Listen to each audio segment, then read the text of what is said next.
Hello and welcome everyone to this session. Thank you so much for being here, and thank you to Pathable for hosting this. If you could just drop me a message in the chat to make sure that I know that you're able to hear me, that would be fantastic. I just want to make sure that everyone is able. Okay, great. All going ahead well then. Okay, so welcome to this session on virtual events, particularly on agenda setting and communications. I am really excited to be talking with you. I want to make sure this is a really interactive session. I'm looking forward to hearing all of your insights as well. So as I said, welcome. I know some of you have already typed your name in, but if you could go ahead and type your names into the chat, your company, your organization, and let me know where you are joining from. So I see Cheyenne in Jersey, Jody in Alexandria, Virginia, Joanne in Vermont, Natasha in London, Brian in Asheville. It's great, Asheville, amazing place. I love Asheville. Howdy from Texas, says Bernard. James from Baltimore.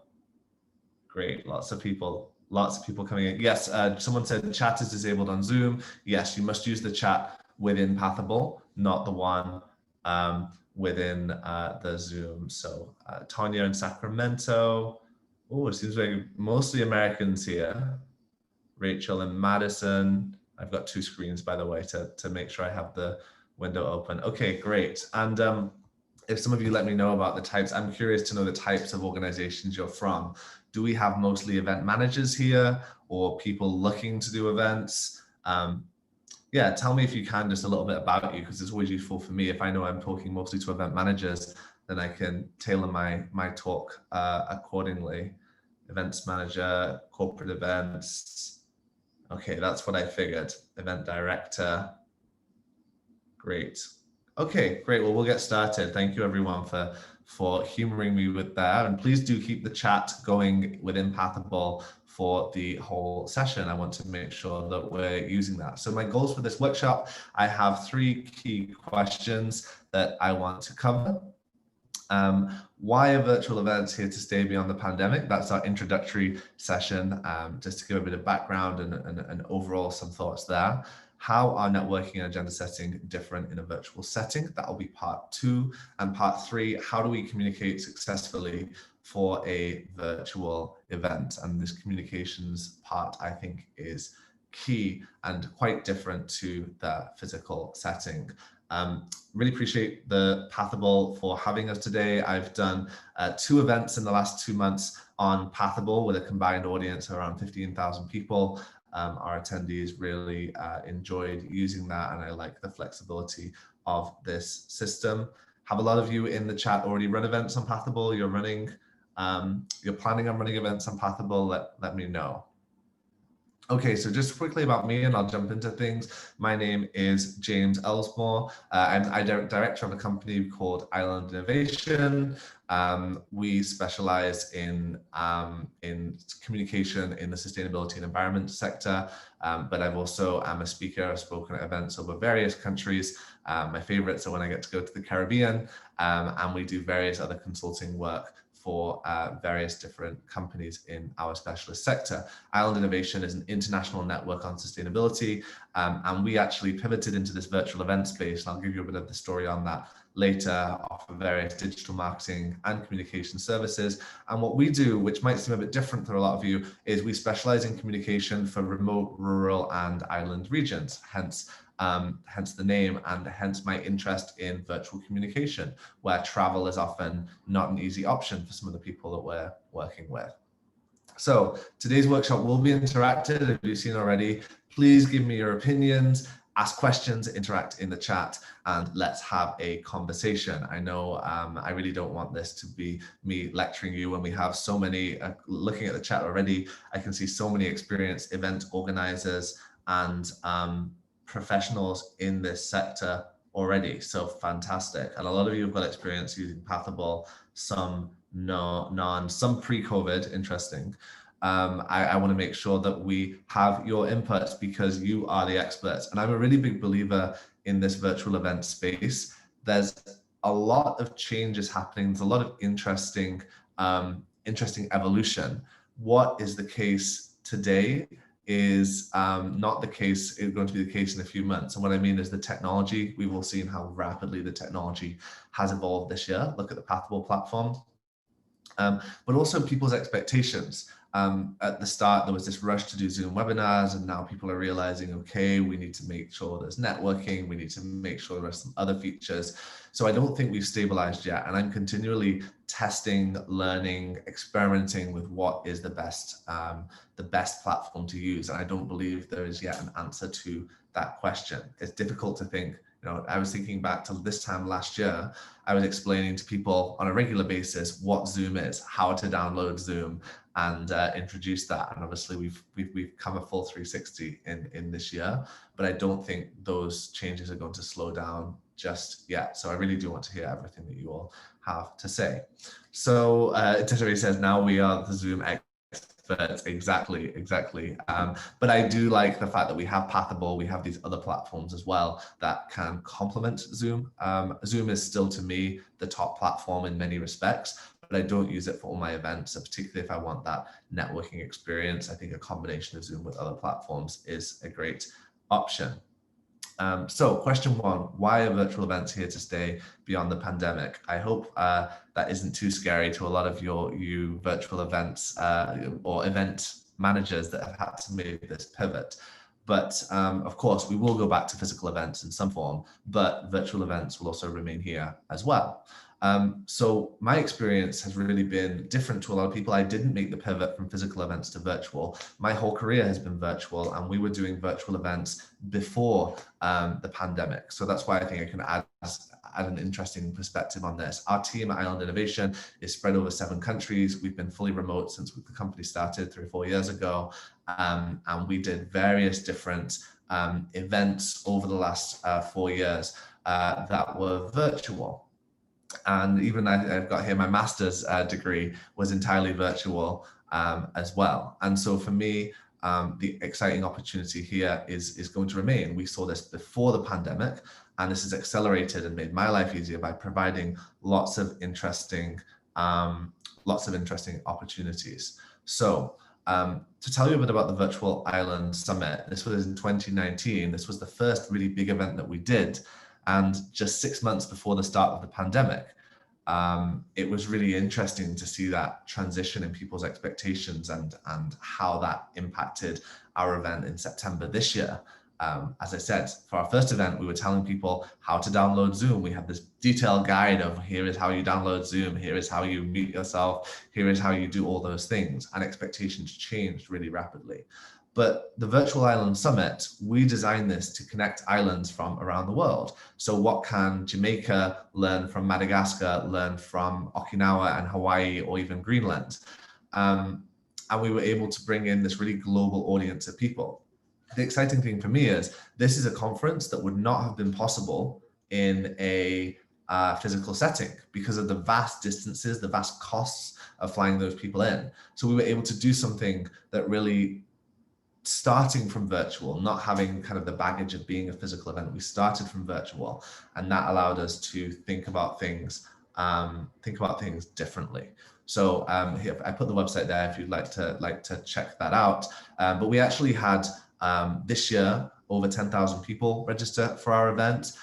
This was the Prime Minister of Fiji, who was one of our keynotes and kindly put this tweet out about the event of him giving a presentation from the Prime Minister's office in Fiji. And so we were able to get speakers that we wouldn't have been able to have easily at a physical event because of, again, the distances, the costs. And it also seems, I think someone mentioned climate change in the chat, but it seems a bit hypocritical to fly people halfway across the world to talk about climate change. So again, this is the opportunity for me in virtual events. And our speakers range from politicians. We also had the President of Guyana as one of our speakers as well, but we had academics, we had we had NGOs, etc., and over 500 islands were represented at this event. So this is why I'm giving you some ideas of why I think this is an exciting opportunity, and we were able to do something that would not have been possible otherwise. Oh, Lisa said she was there at the Virtual Island Summit 2020. Fantastic, thanks, Lisa. And we did host that on Pathable as well. And so some people have alluded to this. I'm trying to keep one eye on the chat as well. Some people have alluded to this already. There is an opportunity, and in my case, it's for remote communities that would otherwise not be able to participate. But I think this applies much more broadly. I like to use the term digital bridges for our islands, but there is an opportunity here to involve people who would not have traveled to your physical event and go beyond those limitations. Yes, there's the cost of travel, there's carbon emissions, but you might also think about single parents that can't get childcare. Or you could think about people with disabilities that otherwise might not be able to attend. So I do think this inclusivity of virtual events is really exciting.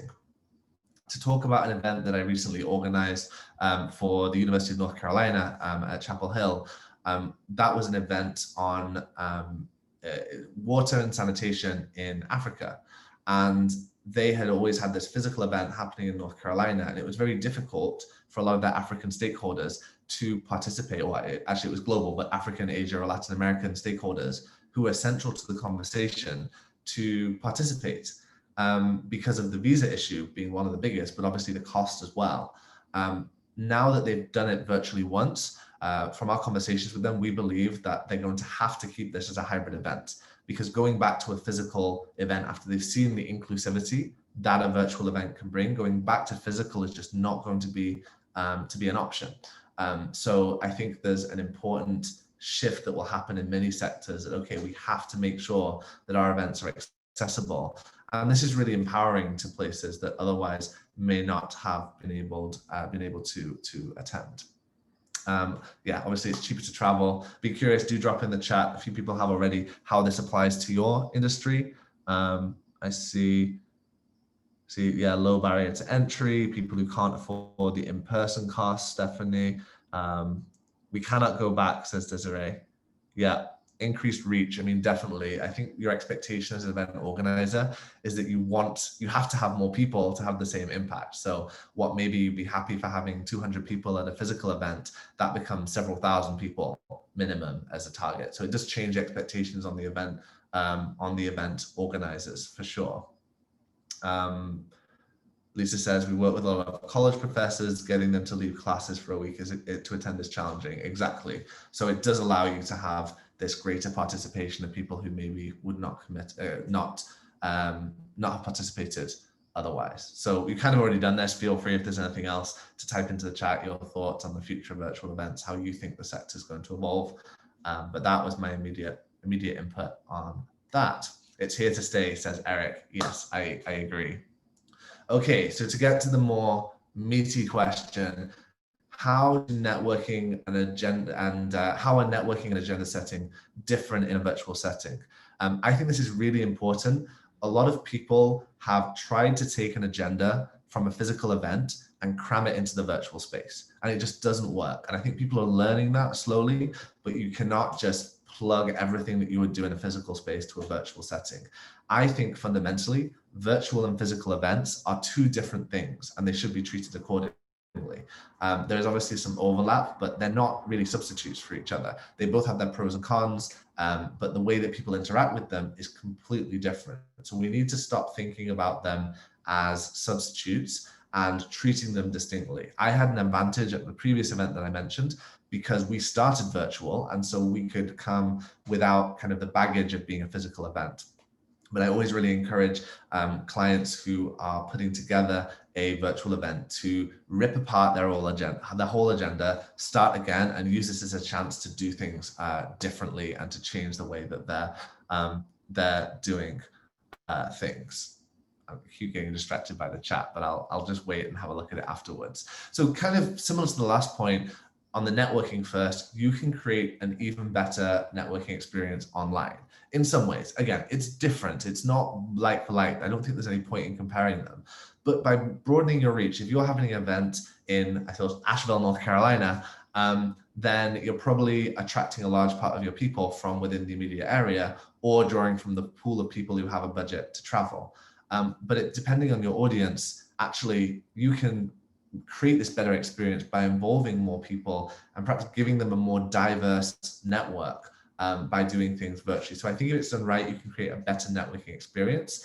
The chat that we're having now with Zoom, obviously there's only so much networking you can do there, but there are other platforms like Remo and obviously the wider Pathable platform that allow you to encourage and to do more networking as well. So I normally use multiple different platforms to bring together to create that networking experience. And I think the future is going to be allowing people to use breakout rooms, have small sessions, and then you can really talk to people. There's a picture of an island on the map, and I'm curious if anyone happens to know where that is, but this is to give you an idea of accessibility. This island, if anyone guesses it, extra brownie points to you, is accessible by one boat every 3 months that leaves Cape Town and takes a week to get there. There is no airport there, but yet we were able to have someone deliver a talk to our audience over a satellite link from there while being present. And there's no way they would have been able to come to a physical event. So I think this opportunity is, again, this inclusivity. This is maybe an extreme example, but this really applies in our sector. And I'm sure there are other ways that applies to the sectors you're in. Lisa got it. Tristan da Cunha, Ascension, said Stephanie and Carmen. That's a good guess. But Tristan, of the 3 islands through the middle of the South Atlantic, Tristan is the most remote as well. Marta's asked a question about attendees coming from different time zones. I'll come to that in a second, Marta. That's a really important question.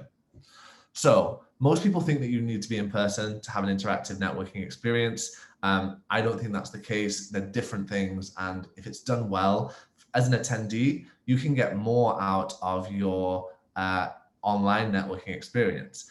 There's something nice about those coffee line conversations where you bump into someone and you may or may not have something in common. More often than not, you don't. Maybe there's that serendipitous moment where you do. But also as an attendee, you can be really targeted and use your time efficiently to meet the people who you want to in the virtual setting. So I think that's really important as well, if you facilitate them correctly. So you can actually have a more interactive networking experience online by creating these connections and allowing people to have more people, but also do it more efficiently. And there are obviously different ways of doing this, face-to-face video group calls, as this conference has. There are lots of different apps now that allow you to do speed networking. I've seen Tinder for conference type apps coming out, interactive breakout groups, and most importantly, integrating with LinkedIn or something like that. So you can easily allow contacts to share a virtual business card and stay in touch. And then obviously they can use that to set up more meetings in the future. So it's really just your role as a virtual event organizer is making those initial connections. And then if people really want to explore them, then they can go and set those up. And I know within Pathable, for example, you can have a talk within the app and you can set up a one-on-one meeting for some if you buy that add-on. And that's a great example of an easily integrated way to allow people to have those conversations. But with your agenda, it's really important you rip apart your agenda and start again. So I think there are 3 different points here. To start off on the top one, the facilitation of virtual events is as important as the technology that you use. So people will dedicate weeks of research into looking at all the overwhelming number of different apps and technology and platforms out there. But actually, that's only half the battle. Yes, you need to find the right platform for you, but then you need to be really careful about facilitating it. How are you as an event organizer helping your audience have an experience, making sure that your speakers are really comfortable? And if you want to do networking, it needs to be facilitated. So if it's breakout rooms, you can't just throw people into a breakout room and hope they have a conversation. You need to have some kind of guiding, whether it's someone there to help guide them, whether it's preset questions. You need to kind of start that off. And there's definitely more awkwardness in a virtual setting when you're thrown into a conversation with a random person. And so it's really important as an event organizer that you think about that. The second is people think differently in a virtual setting. people are distracted. Your dog's barking, the kids are shouting. Someone actually, right before I came on, my next door neighbor came and rang the doorbell, and I had to hurriedly run over here afterwards and start this. So, there are things happening at home for both your speakers and your audience. It's not that they're going to have made the effort to come to your event and be fully engrossed. And I think you have to accept that to some level. It will vary across your audience, but you have to accept that people are not going to be as fully engaged with your event in a virtual setting as they would be in a physical setting. And that's not just the individual sessions, but the agenda as a whole. It's unlikely that most of your audience are going to sit in front of their computer from 9 till 6 and engage in the same way as they would do in a physical event. So I think it's about accepting that. And again, this is a different concept. And really important that every audience member will behave differently. So, sorry, every audience will behave differently. So this is why I talk about experimenting. What works for me in my Global Islands network is not going to work for the person organizing a dentistry conference or an airplane managers conference. You need to think about how those people will engage differently. Academics, if you have a largely academic, and so again, experimenting with how to do that is really, really important. I think I'm having a bit of a slow internet. So I'm going to just move on to my data. Give me a second. And hopefully that will make this a little bit smoother for everyone.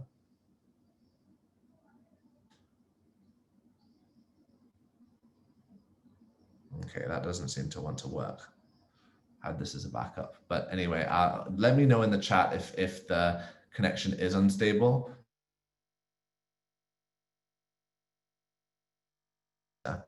Data plan now, so that should be better. All right, so someone said about, can I repeat about academics? Yes, I've just moved on to the data, so it should be more stable now. Sorry about that. I meant to go on before, and then when my neighbor knocked on the door, I got distracted. So yes, going back to every audience behaving differently, my experience, and again, this is going to vary for every different audience. Academics, if you have a conference in their niche, they're much more likely to be fully engaged for a whole day. People in the private sector, often it's really difficult because they are trying to do all of their other things and will be running about doing other things while they're maybe half paying attention. That's an example. Clearly, that's going to vary a lot. So my point is testing how your audience behaves. Your first event with an audience, it's always going to be a bit of a gamble. You have to make an educated guess, but trying to figure out, are your audience the type of people who will sit there from 9 till 6 engrossed in conversation? There are audiences of people that will do that, but most are not. To answer a question that came up before about the time zones. So our audience at Island Innovation was very, very global. Every time zone represented. We had farmers in Papua New Guinea, government representatives in Greenland, Japanese businessmen. So it was really this global audience and very, very diverse. So the way that we came over that was we did not have a 9 till 5 agenda on New York East Coast time zone. We had events at all times of the day. So I was in the UK at the time. There were some events that were 4 a.m. my time. People kept emailing me and saying, James, are you sleeping? And I had to say, we do have a global team, luckily. So we had someone in LA who was obviously on a different time zone and could manage that session. And so that meant that our colleagues in Asia and Australia still had times, and the Pacific still had events in their time zone. And this is where the recordings come in. We had over 30 sessions taking place over a week. And we said to our audience, our rationale for doing that was, we do not expect you to attend every session. There are a ton of different sessions that are taking place at all different time zones. There's no way you will attend all of them. So we set that expectation at the start, and we said, pick and choose, like a smorgasbord of options, pick and choose 4, 5, maybe 10 in some cases that really appeal to you, and attend those. Don't worry, there's some really kind of detailed and specific content. We will make sure all of that is kept into the future, and that you have access to that afterwards. So we made sure all of those recordings were really easily accessible. Actually, I'll drop a link now into the chat if you'd like to see our resources page. This is what we sent out. And knowing that there was about 50 or 60 hours of content there, we periodically remind the audience, like, oh, by the way, check out this video on ocean resources that might be interesting, because the recordings in this case were almost as much value as the live sessions. I do think it's really important to have the live sessions, but people really like the recordings. And I emphasize that to our sponsors, that the recordings are something that you can leverage into the future, because our sessions were very, very specific and content heavy. So I'm just gonna have a quick look at the chat. I saw a few comments coming through. Jody says, we sell standalone sessions, concurrent session slots, and on-demand content. The sponsor play is included, but not the main focus. Okay, a couple of like specific comments here. I will say, I tend to avoid concurrent sessions as much as possible for virtual events. I always advise my clients to avoid concurrent sessions where possible. Not only does it make it far more expensive and complicated for me as the event manager, but also you're dividing your audience and losing them. So if you have the space, like, why have 3 sessions taking place at the same time in a virtual setting when you can potentially spread that out over the afternoon? Now, again, there are some cases where they're unavoidable or necessary, but I, as much as possible, try and avoid them. I think it makes such a headache as an event organizer to have these multiple sessions going, unless you have an army of people to be there and help you. That's my general feeling on concurrent sessions. So Jody says, we have so many different groups of people making our audience. Having concurrent sessions allows for each group to have something going at all times. I guess and again, I don't know your audience, Jody, you know it better than mine, so I totally respect that decision. My instincts on that comment would be, you're making assumptions that all of those people are very discreet and different and that they want to be in separate places. But obviously, I'm sure many of those groups overlap. And is it realistic that those people are all going to be there all the time anyway? Is it going to be, are those people really going to be participating for the whole day, the whole afternoon? Because often people have that intention, but then actually if there's a full day of programming, they only attend 1 or 2 sessions. I know with this Pathable event, I had planned to attend all the sessions yesterday and 2 other sessions today. And the reality is that, my friends came over and we had a glass of wine and I forgot about the one session. The other session, I had a work call that was really urgent and I couldn't avoid it. So, if I'd have traveled to some city in America to attend this event, you can bet that I would have been at all. So these are the kind of things that we're obviously thinking about with virtual events. But particularly on this networking aspect, if anyone has any comments on this, if you've managed to create interactive networking experiences online, it would be great to see in the chat. And if you have any specifics that you found really helpful to engage people on networking, do let me know. I'm just going to turn the light on because it's getting a little bit dark here as the sun is setting. Oh, great. Lots of great conversation in the chat. Yeah, understand what you're saying. Having such a different audience, I can see why breakouts or concurrent sessions may make sense there. As I said, it's not absolutely against it, but I just try and avoid it, especially as an event manager, trying to have so many sessions going on at the same time. It's really difficult to have control over them. Yeah, I try and avoid that one. But we did have a very successful event the week before last, where we had 4 different tracks and it worked really well. That was actually using the Pathable platform, but I wouldn't have liked to have done it without a platform like Pathable to help organize everything.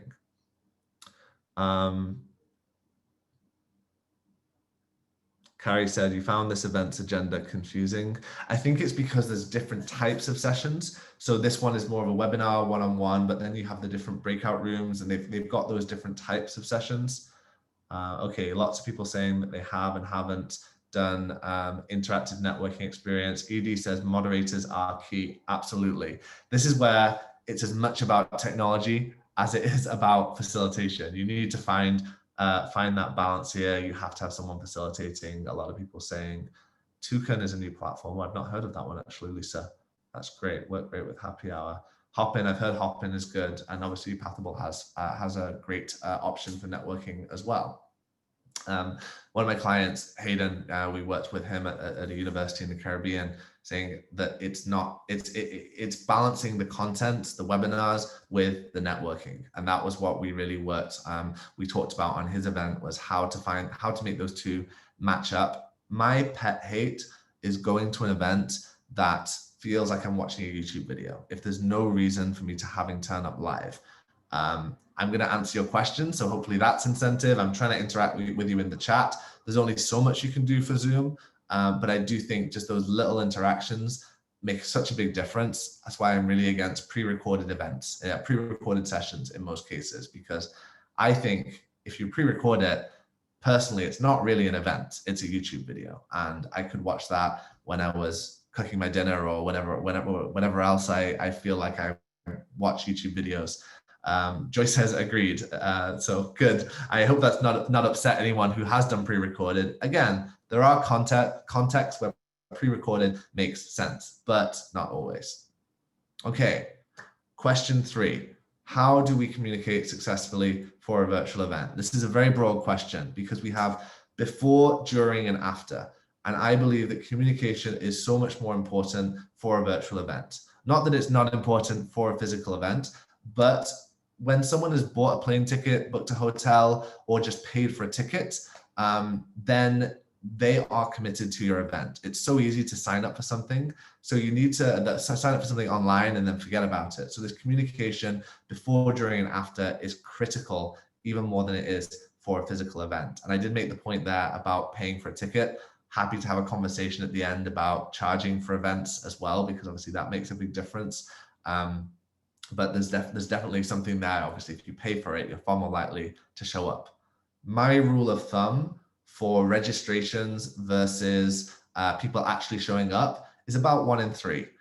Again, it varies according to your audience. It varies if you've got one standard webinar or a whole series, but about 1 in 3 if it's like a standalone webinar, maybe a little bit higher if it's a multi-day event or something like that. But people are often really surprised when they get 50% turnout out of my clients. And I always try and make sure I've set those expectations in advance. People sign up. You want to make it easy to sign up, so people will. But then because it's easy, don't be surprised when a large proportion don't actually show up. So be curious if people agree with that 1 in 3 rule of thumb, or if you found it different for your sessions. Let me know in the chat. But particularly advertising your event and getting people to show up, you have to compete with the noise. There's so much going on, and there's so many different webinars and events and things going up. I know I sign up to so many that I have good intentions, and I really do think I am going to go, but then the reality of the day just means I don't. So how do you compete with that noise? Before, make it as easy as possible for attendees to remember the session. Another pet hate of mine is if I sign up for an event and I can't automatically add it to my Google Calendar. Google Calendar controls my life for me. Other people have different systems, but for me, Google Calendar. So if I can't add it to my calendar, it's a whole effort to go in, and if I'm on my phone, I have to click this, and it takes me several minutes to actually add something in.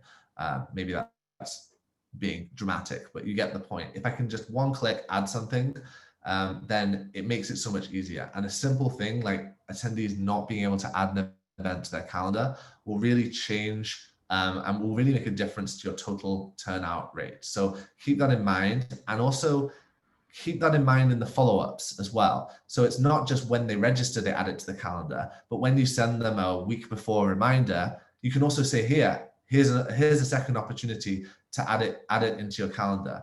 I was going to mention an app that I use for that, and it's completely escaped my mind what it's called. But if you're interested, I can look that up. But there's an app that you can. Someone probably knows what I'm thinking of. That where you can get all of the icons, and you can copy and paste that into MailChimp, and then people can easily click on the type of calendar that they have to automatically add it into their session. Mine's gone blank, but anyway, I'm hoping someone will say it in the chat. So that's a very simple thing. To some people that might even seem obvious, but so many times I see that missed. So there are other ways of doing it, but calendar is really one. Another is the reminders. There's a really big balance of reminders. So Often people will be really, really good at advertising a conference. And then when the attendees register, they will forget about them and say, okay, they're signed up, they're registered, we forget about them now until the day of the conference. Now, if they're signing up 3 days before, that's probably okay. You don't need to remind them as much.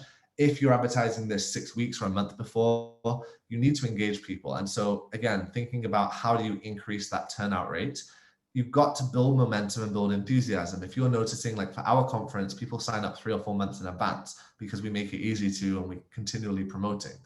It's really easy for them to forget about it. So how do you keep them hyped in the whole thing? Obviously, you can trickle in your announcements of speakers, you can create content around your event, but you should be segmenting your list. So if you have a list of people who you normally advertise your events to, you definitely need to be sending different things to people who have registered versus to those that haven't.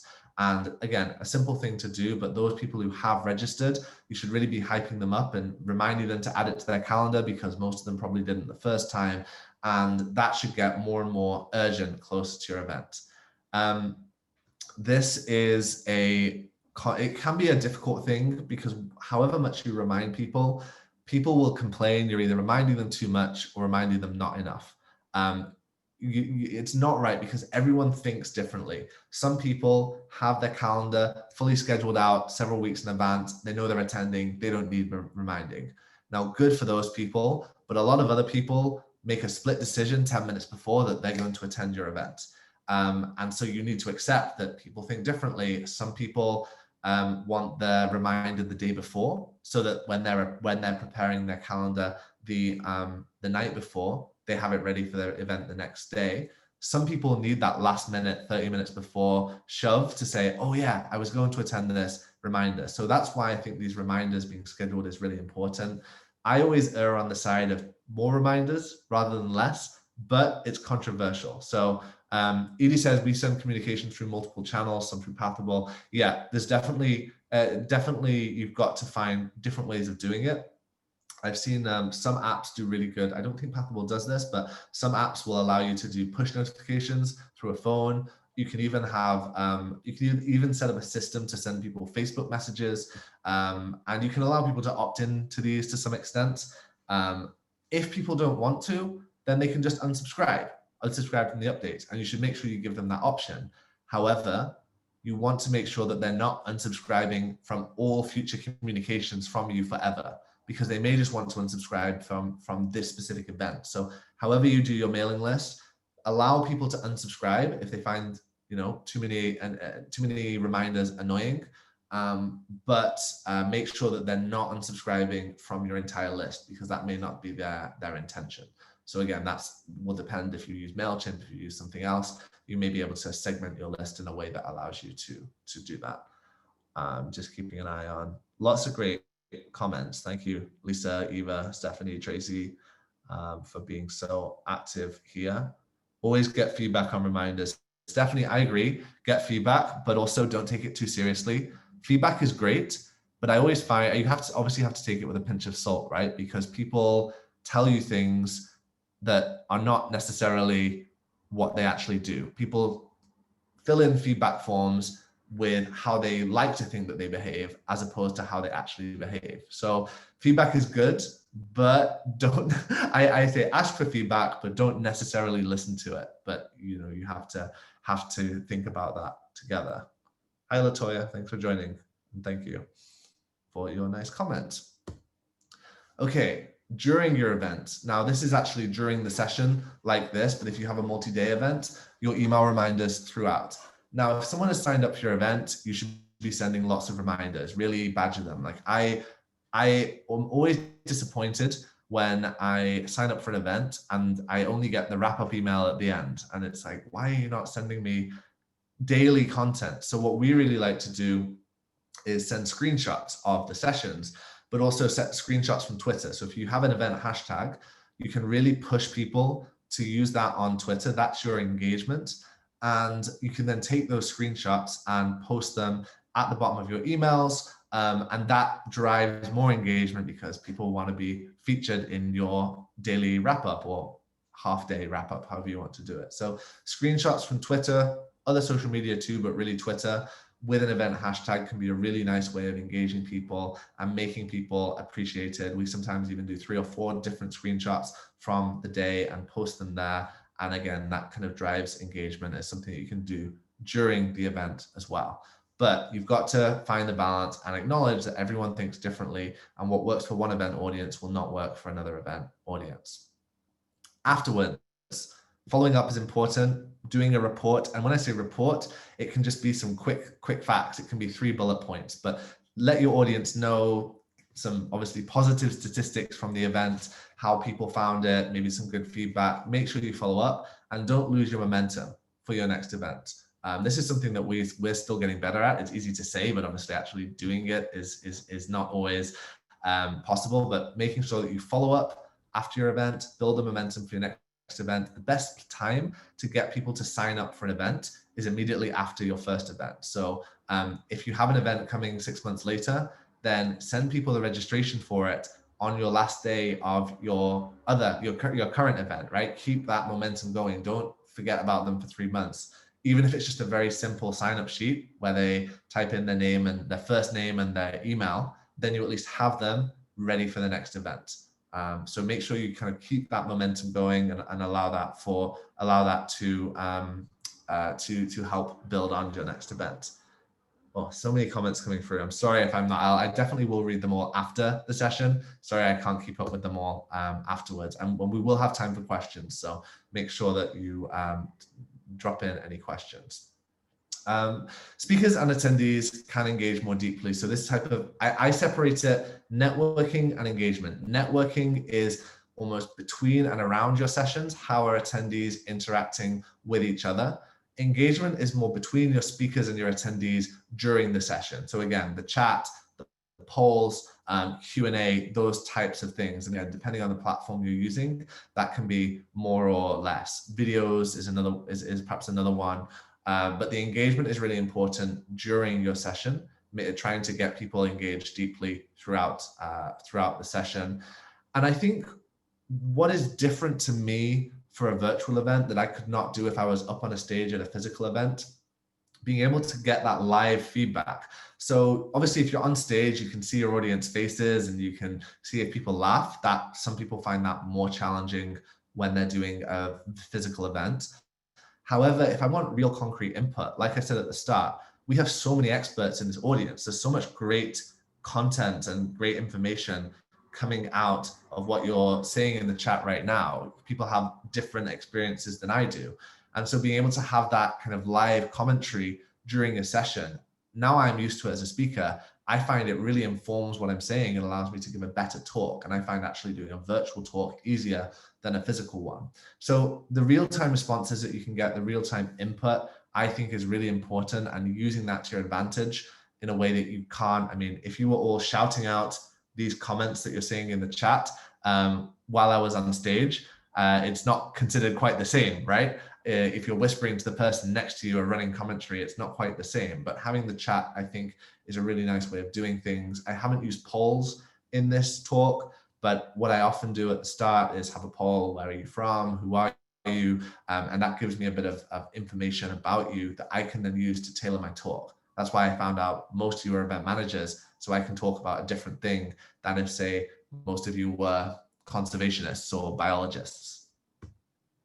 And another one of our clients for their event, Heidi, the biggest takeaway is it's really critical how we engage our attendees. Again, it's not a YouTube video. Don't treat this as a video. It's a live engagement. It's an event.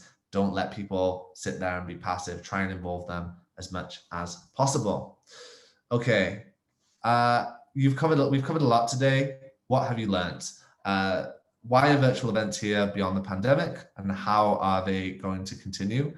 That's obviously a bit of a crystal ball moment. We don't know the answer, but I strongly believe, and it seems like you in the chat do, that there is an opportunity to keep things going into the future, and that virtual events are here to stay in some form. Networking, agenda setting, and then communication. So I'm happy to answer questions on either of these topics or any other general virtual events issues that you're working on, payment structures, sponsorships. Always happy to have those conversations too.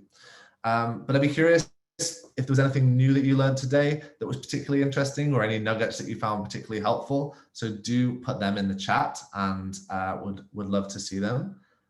Lisa says, I find the chat a little distracting. If I'm trying to read the chat and type, I'm missing what the speaker is saying. Totally recognize that. And obviously as a speaker, it's even harder. I find it much better when I'm in a panel, so I have time while the other people are talking to do it. But again, different people find different things. So if you find the chat distracting, then you don't necessarily have to use it. Joanne said, ripping apart an in-person agenda for virtual.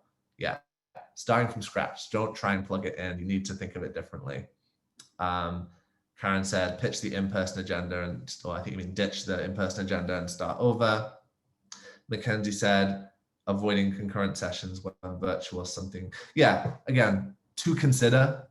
I try not to make too many generalizations because it is really tailored. And this is something I find difficult with clients that are doing virtual events, because I really like to find the solution that fits best for them. And so it takes time. There's a whole iterative process. Learn about their event, make solutions, try and go back and forth, as opposed to pitching a product or pitching a system which works for one event does not necessarily work for the other events.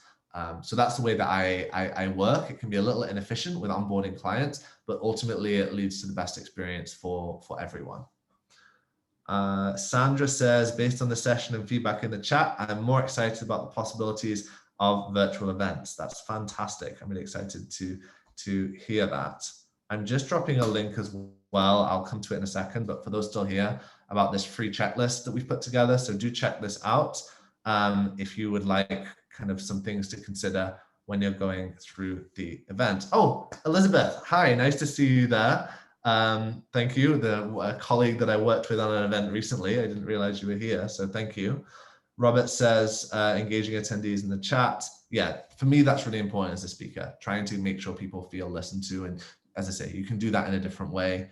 I think what's nice now coming onto the questions is that you don't run that risk of giving the microphone to someone in the audience and then them hogging or going off on a tangent or just hogging time of everyone for something that's irrelevant to your whole audience. So you can really choose the top questions, choose the most pressing ones, and as a speaker, deliver questions more effectively.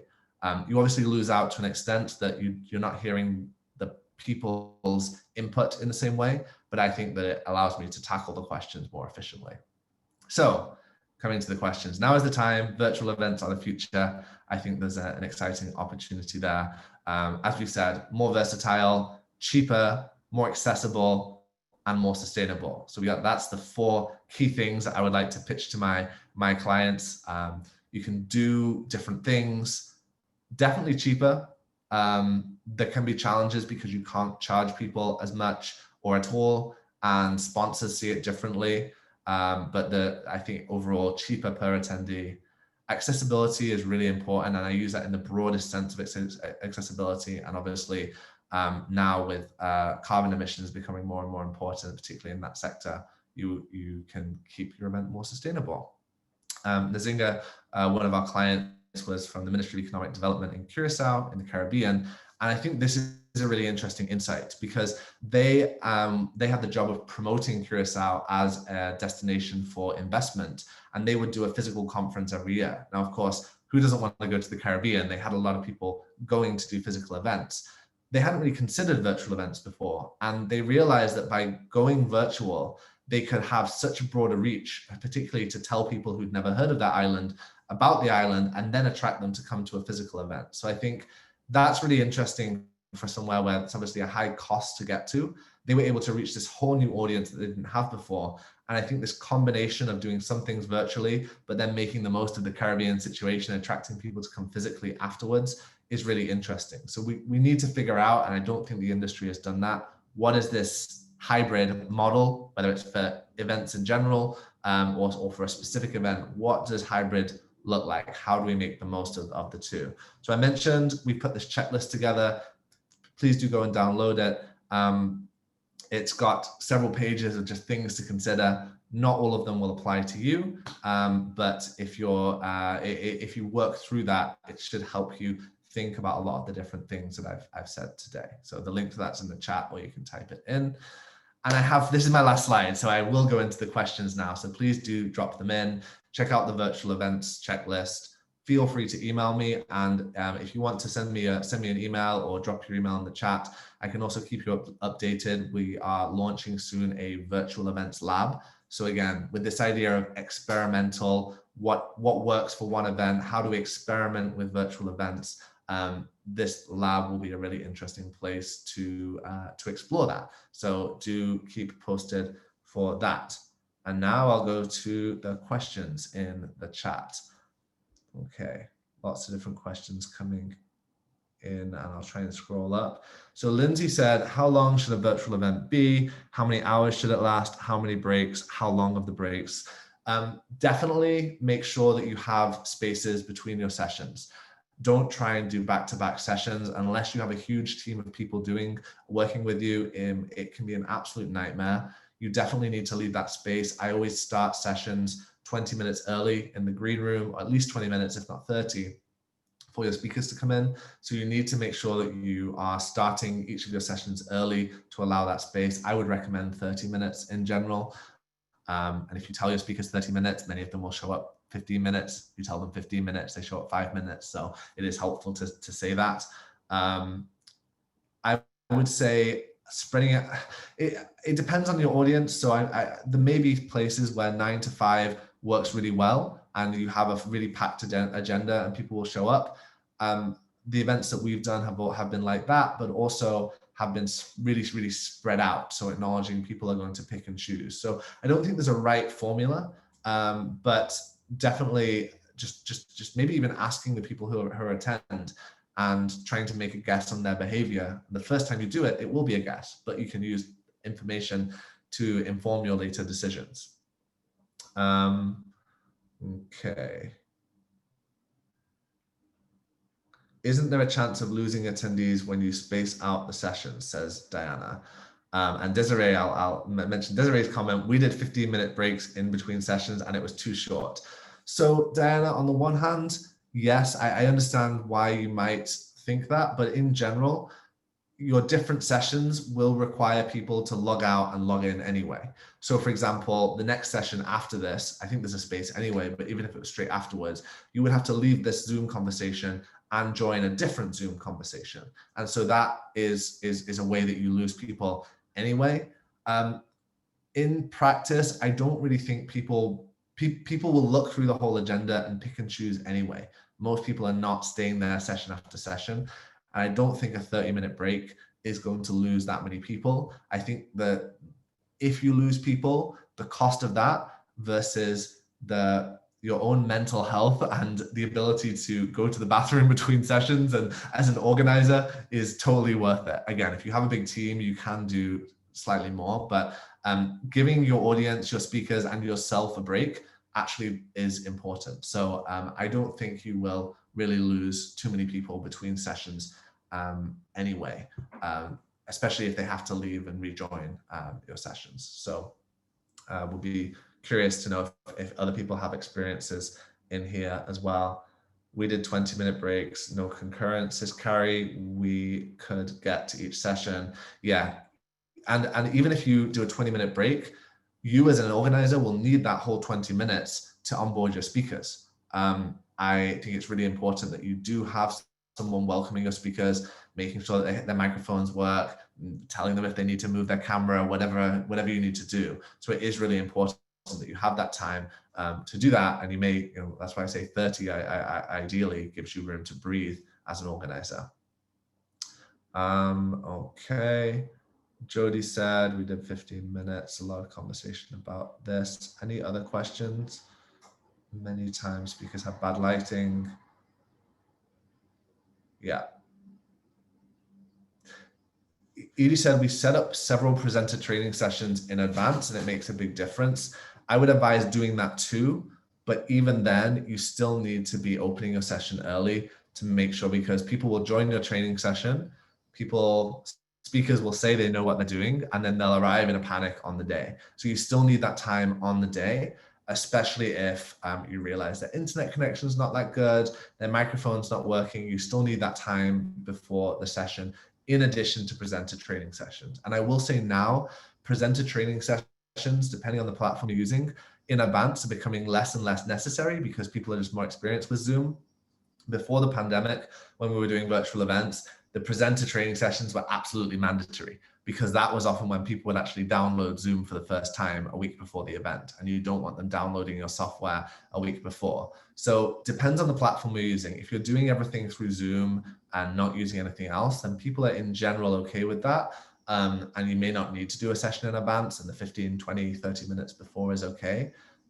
If you're doing a session, if you're doing, even using Pathable, for example, you may want that onboarding process just to make sure speakers feel absolutely comfortable. For example, now I have the chat in Pathable. It's a bit different than a normal Zoom session. So it obviously depends on your experience and your speaker's experience, I should say.